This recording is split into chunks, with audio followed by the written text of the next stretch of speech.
Okay, hello.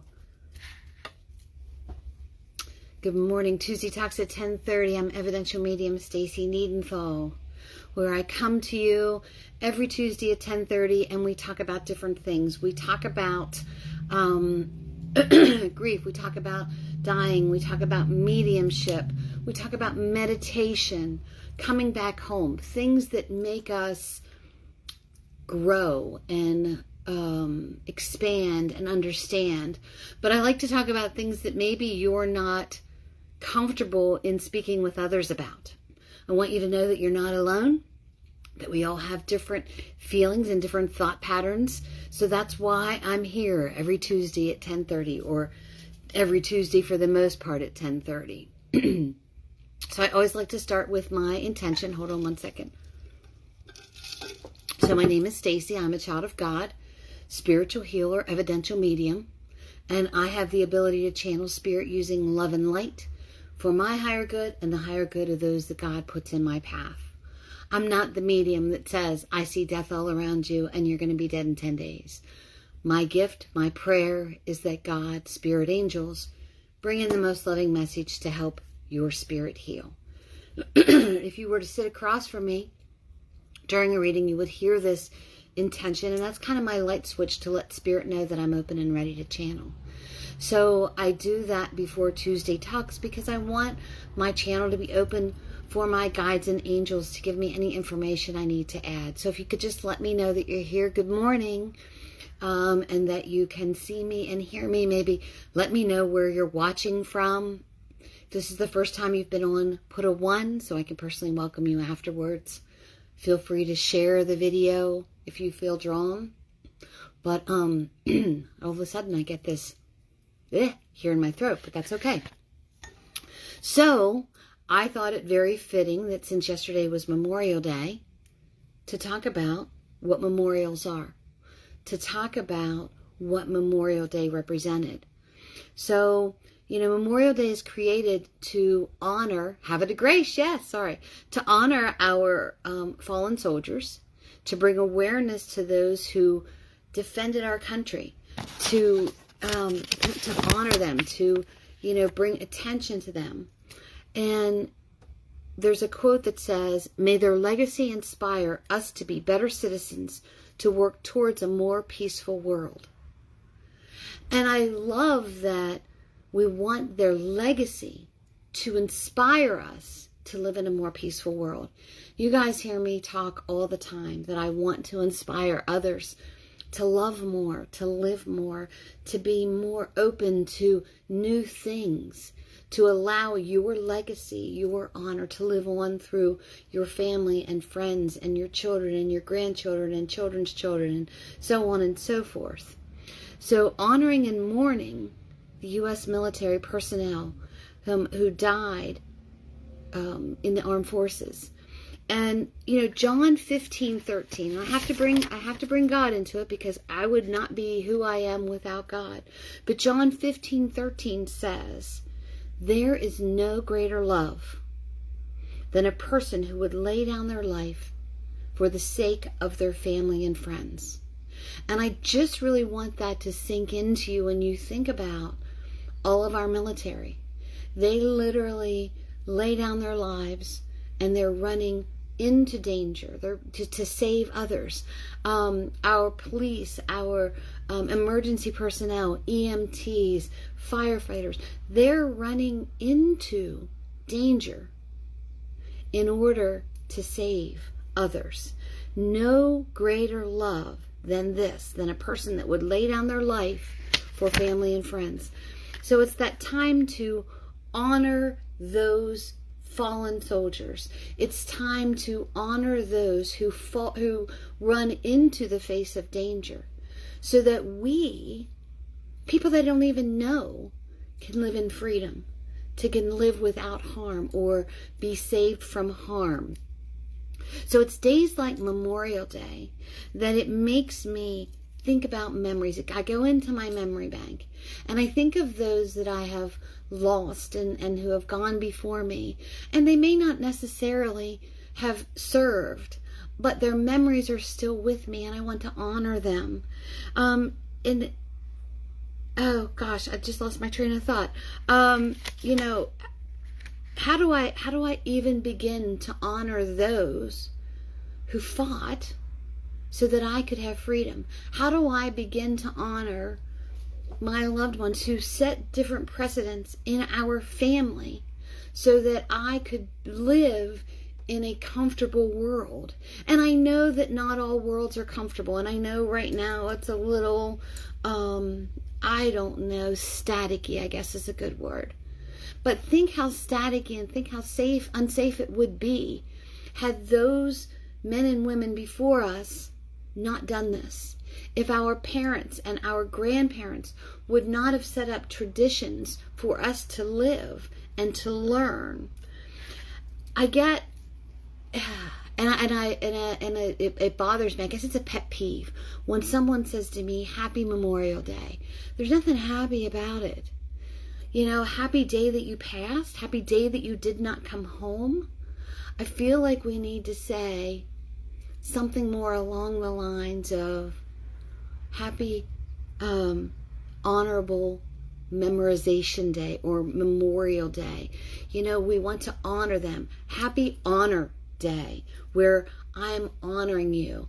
I'm taking this one day in 365 days and saying, I honor you.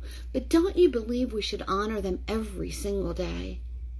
You know, when someone that we love and someone that we hold very closely to us passes, we say, I think about them every day. I talk to them every day. It brings a tear to my eye, and it also brings a smile to my face when I think and I honor my loved one who has passed before me. And I don't want to take away from those who served and switch this around and say, you know, that they don't matter. Let's talk about honoring those that we've loved in our family and have a Memorial Day for them. I'm not saying that in any way, so please don't take that in any way. I'm just saying that our fallen heroes aren't necessarily just in the service, aren't necessarily police officers and firefighters and EMTs. Our fallen soldiers, our fallen heroes are also those who raised us, who made a big impression on us, who made us the people that we are. So I want to talk about that. Every day is Memorial Day. You know, flooded with memories of family and friends. So let's talk about how to memorialize our loved ones. Not just one day a week or one day a month. Not just with a parade or with flags flying.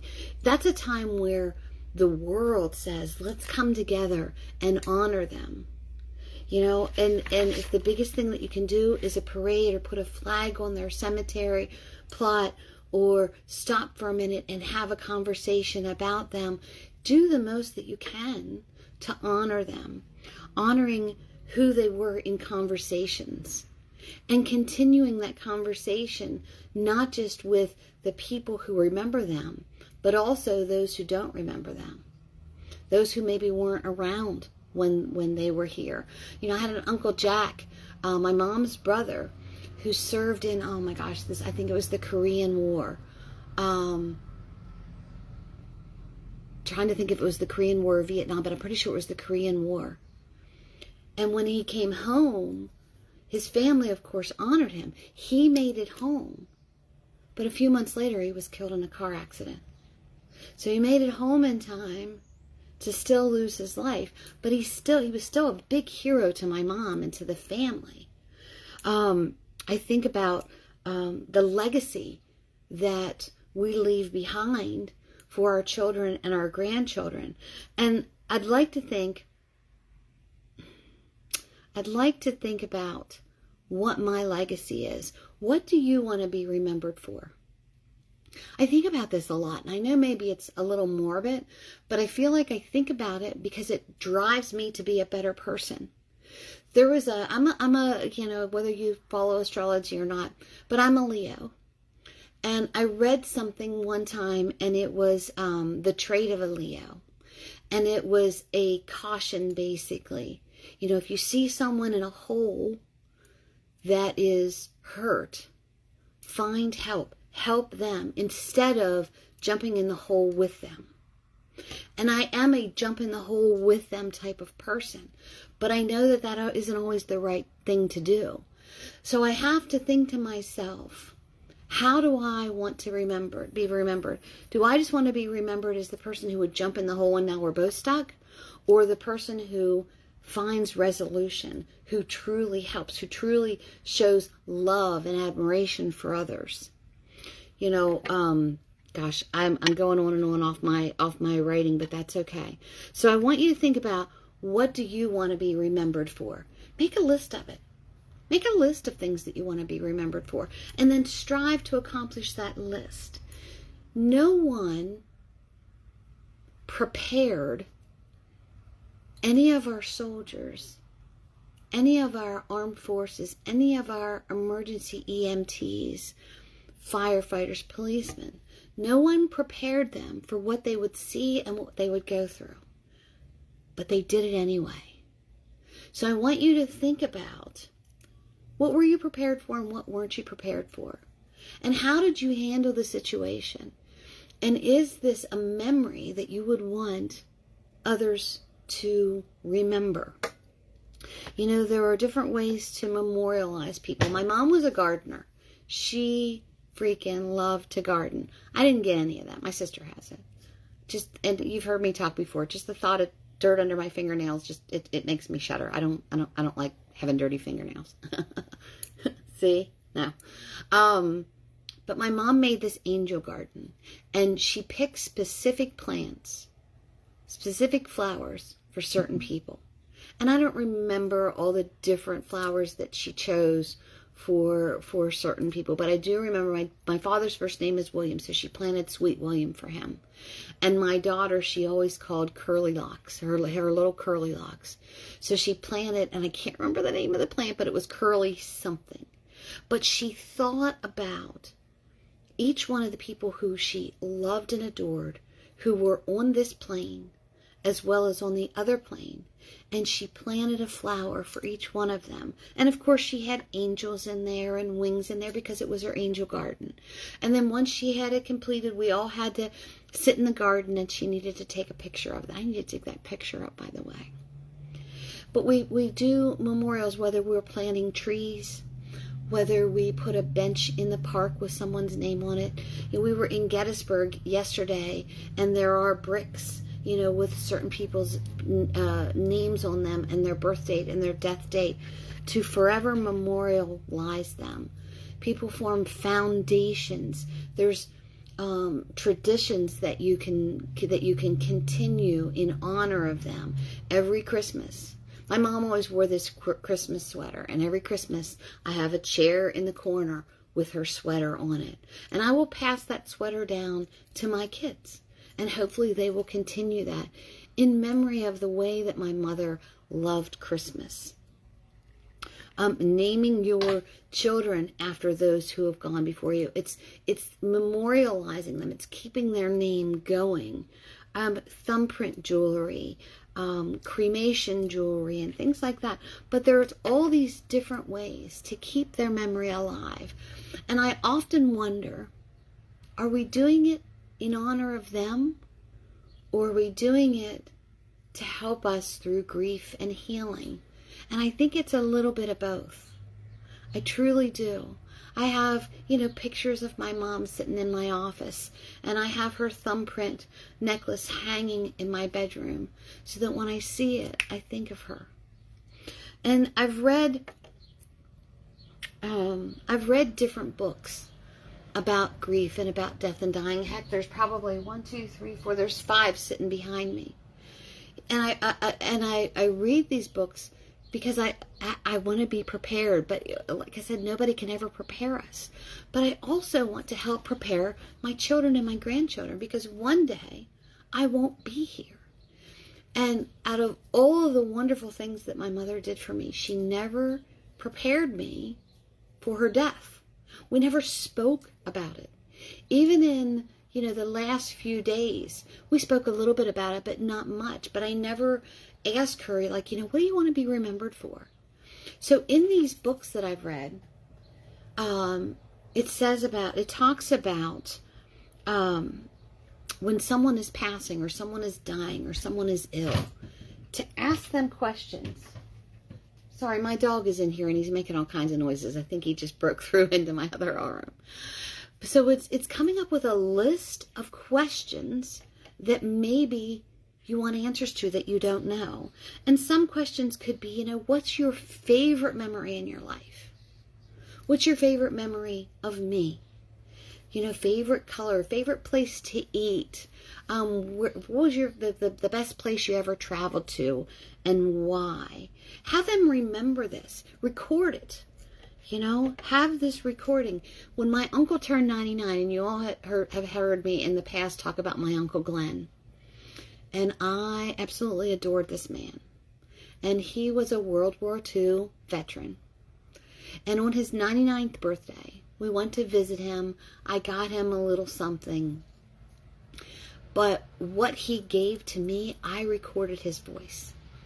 And he was very good at telling stories. And he could remember things, and dates, and names. And I was asking him different questions about my grandmother. And it was funny because when he would talk about my grandmother, he would say, I don't know if you remember my mother. And I'm like, my grandmother? And he would tell me things about her. He would tell me things about Poppy. And I have this on a recording. And I ask him all of these different questions, and I would say, well, now, how old were you? And, do you remember what you were wearing? Do you remember what that location looked like? Do you remember why that person was important to you? And I have this all on a recording so that at any time I can go back and listen to it. And he's been gone a few years, and I've listened to part of it once. And I was thinking yesterday, I should sit down and listen to that again. And my husband and I went to a church one time on Memorial Day where he and another gentleman were recounting stories about World War II. And it was funny listening to them because they were jockeying back and forth, like one-upping each other on stories. And he talked a lot about the war, but he also didn't talk a lot about the war. No one prepared him for the things that he saw and had to do while he was at war. And he was what did he call it? I think it was a gunny on a cavalry ship. So he, operated, a machine gun. And he would talk about how he could feel bullets like buzzing past him, and how he should have been dead a couple times, but God brought him through it. And that his wife at home would pray this certain psalm, and I should have looked that up so that I could tell you what the psalm was. And he knows that because of the prayers of his wife, of my Aunt Madeline, of the prayers of this psalm, that's what kept him alive. So it's asking all these different questions. And I see some of you have put on here, I asked them, what their favorite flower was. And then I planted that flower in memorial of them, in remembrance of them. So if someone, having these conversations can help you maneuver how to honor them. Just like this one person said that, I planted a yellow lily in memory because his favorite color was yellow. It's perfect. I have a lot of my mom's garden junk. I don't know how else to say it. Her decorations that she had outside, and I have them, decorating outside of our porch, or we put this tent up by the fire, and I put some things up, and some of the stuff it really looks bad. She's been gone for 10 years, and she had them outside for a long time.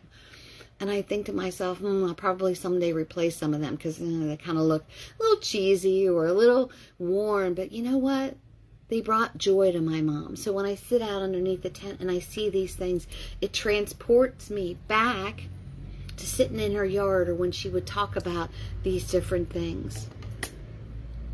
If someone passes unexpectedly and you didn't have time to ask them the questions, here's my thing. Here's my hint. Ask them now. Even if they're your kids or your grandkids. I don't know how many of my clients I have that have lost their kids or their grandkids. And it breaks my heart. But it's if you've lost someone unexpectedly, go through pictures and journal about these pictures. Go back to that memory of that day and write about it, either on the back of the picture or beside the picture, so that future generations can come know why this picture was taken. Have you ever looked at a picture and thought, why the heck did I take this picture? Where was I even at? Oh my gosh, I don't even remember that day. And then all of a sudden, all these memories flood back into your mind, and you remember that day, what made it special. And there's certain things that we can do now to create memorials for our kids, our grandkids, families, and friends, and different memories. Years ago, I started a journal for each one of my kids, and I was really good at it for a while. I would write down every day something special that they did. And then all of a sudden I got away from it, and I found it a couple years ago, and I mean, there were like 4 or 5 pages for each kid, and I thought, man, this is not what I had intended for them. I wanted them to have a special book, a special letter, something that I could basically speak to them from beyond the grave, of a memory of them. And I have stopped and started letters to them so many times, but my goal is, and I'm going to do this probably, very soon, because you never know when your number's called at the deli line to be whisked off to heaven.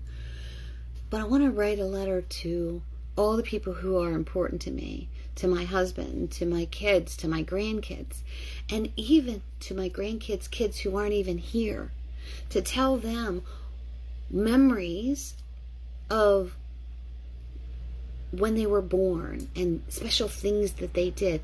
I would give anything to have a handwritten letter in my hand from my mother, from my uncle, from friends that left me know what was in their heart of why I was special to them.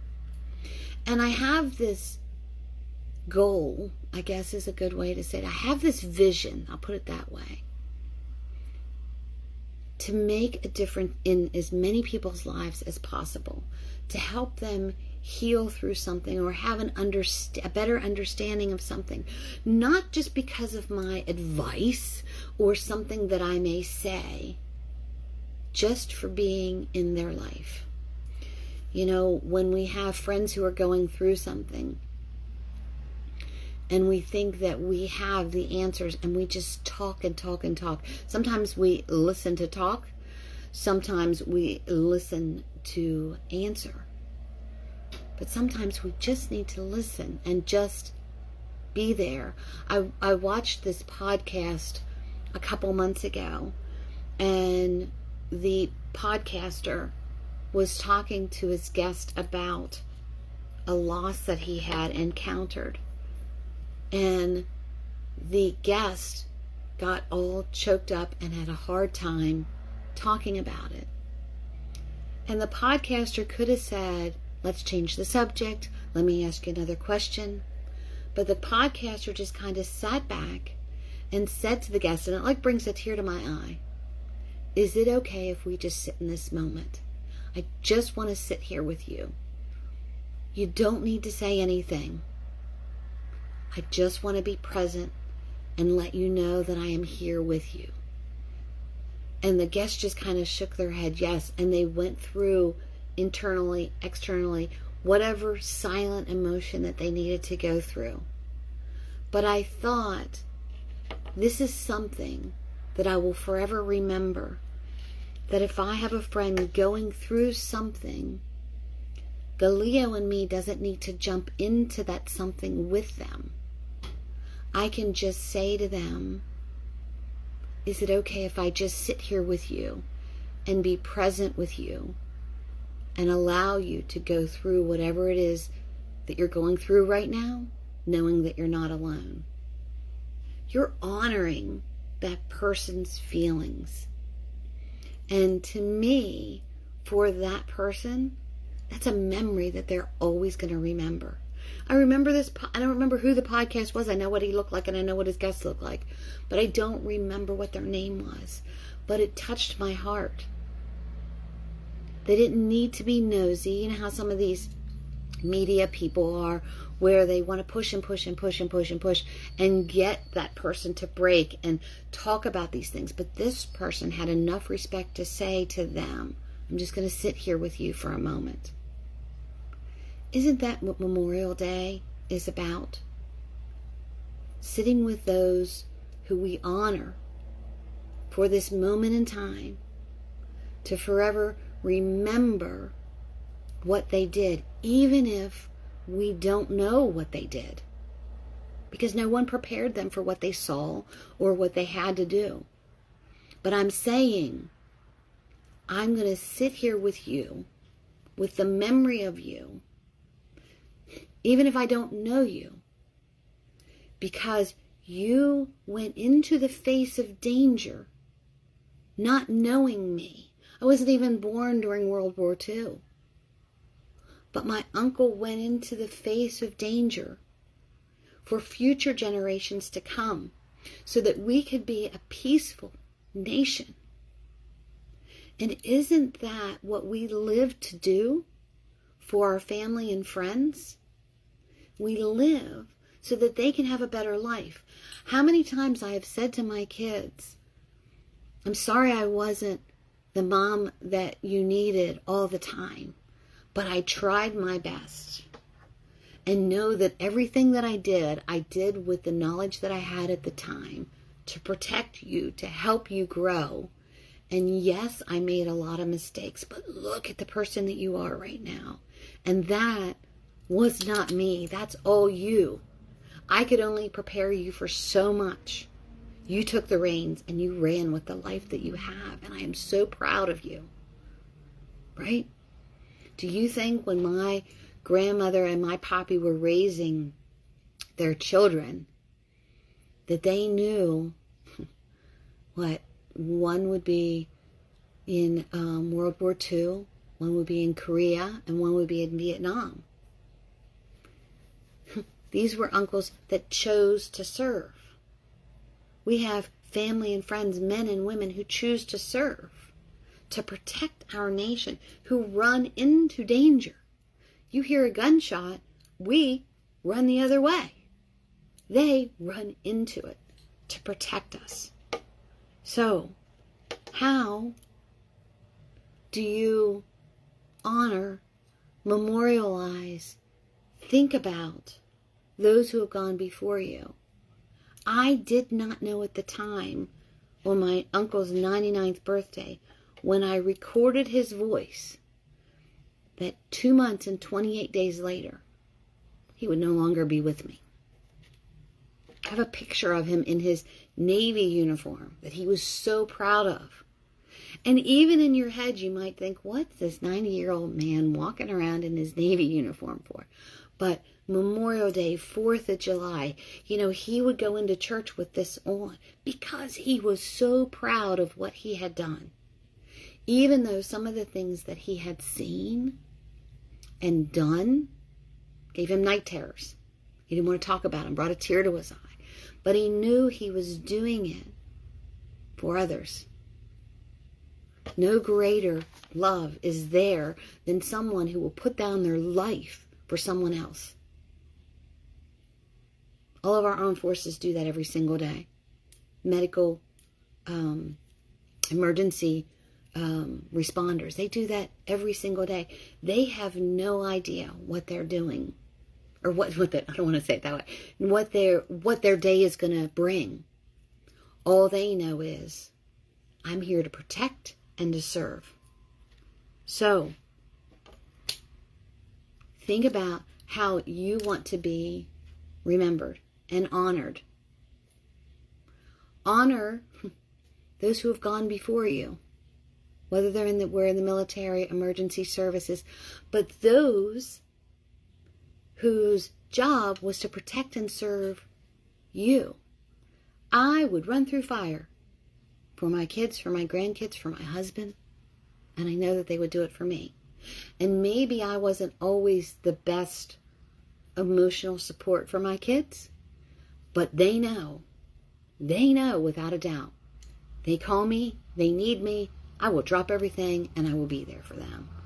I'm that mom. There's a reel I sent to my son a while ago where how they do like the reverse print, and it says, don't make me say to you, I'm going to call my mom. And then you see a mom coming running, taking her earrings out, like pushing her sleeves up, jumping over a fence, and ready to like defend her kids. I feel like most moms are like that. Don't poke the bear. Mama bear. Mm-mm. You do anything you want to me. Touch my kids and my grandkids or someone that I love, we've got a problem. I am here to protect and serve. So, I'm my kids' army, right? I'm my grandkids' army. And they know that deep within them. If I can't get to them right away, I am on my way, or I've got people getting there to them. That's what the service is. They are on their way. Those that we honor created a tactic, a plan that we don't even know about. My gosh, if we knew half of what they went through, or half of what their plans were, or their strategies were, it would make our heads spin. But we don't have to, but we choose to honor them. I feel like we have to honor them, not just on Memorial Day, but every day. Because they're protecting people that they don't even know, so that we can live in a better world. What was that quote? May the legacy inspire us to be better citizens. Their legacy inspire us to be better citizens, to work towards a more peaceful world. Our world sometimes gets out of control. There's times I just shake my head. You know how many times a day my husband and I say to each other, is it us? Where's the common sense? Where's the respect of those who went before us? So let's honor our heroes every day, not just one day a year, every day. Honor those who protected and served to protect us so that we may live to be better citizens. How is it? Oh, I had it in my head. Better citizens to work towards a more peaceful world. May their legacy inspire us. Their legacy inspire us.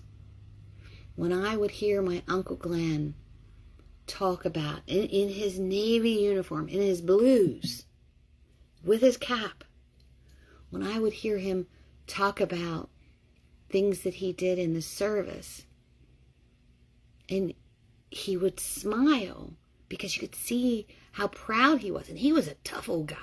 I'll tell you what. He used to intimidate the crap out of me.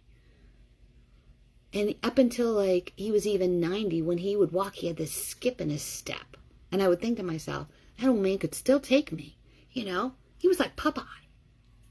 He was a wonderful, wonderful man.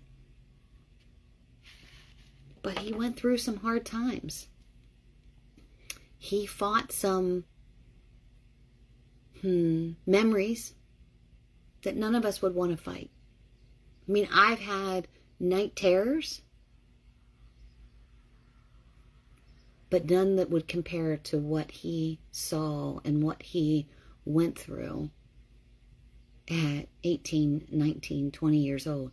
Being 19 years old on a ship in charge of a machine gun. 19. Think about that. 19. What were you doing at 19? What were you fighting for? I was fighting to find the next party I could go to. I was acting like an immature person. Just having fun, not a care about the world. Yes, I worked every single day, but I partied just as hard. But I would not have had that opportunity for that freedom had it not been those who marched before us, who took up arms to protect us. Think about, 9/11 still blows my mind. And you have off-duty police officers running towards buildings falling down. Off-duty firemen, EMTs, churches opening up to bring survivors in, civilians running in the face of danger to help others, to make sure that they're okay. Restaurants just making food and giving food out.